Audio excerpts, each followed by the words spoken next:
क्या आपने कभी सोचा है कि हमारे किए गए कर्मों का हमारे जीवन पर क्या प्रभाव पड़ता है? क्या सच में कर्म अपना हिसाब लेते हैं? आज हम इसी रहस्यमयी विषय पर बात करेंगे। कर्म हमारे हर विचार, हर शब्द और हर कार्य का परिणाम है। यह एक ऐसा नियम है जो सदियों से मानव सभ्यता का हिस्सा रहा है।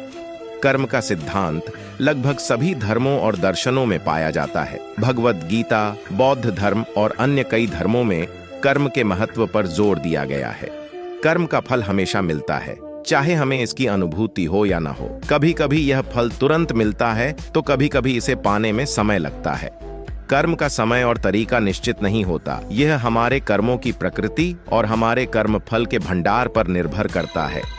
हमारे हर कर्म को एक खाते में जमा किया जाता है। जब हम अच्छा कर्म करते हैं तो हमारे खाते में पुण्य बढ़ता है और जब हम बुरा कर्म करते हैं तो पाप बढ़ता है।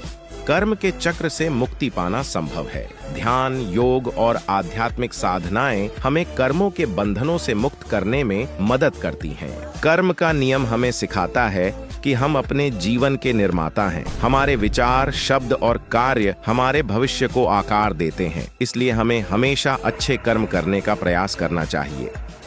तो दोस्तों, कर्मा कैसे और कब अपना हिसाब लेने आता है? अपने जीवन में अच्छे कर्म करने की कोशिश करें। अगर आपको यह वीडियो पसंद आया हो तो लाइक, शेयर और सब्सक्राइब करना न भूलें।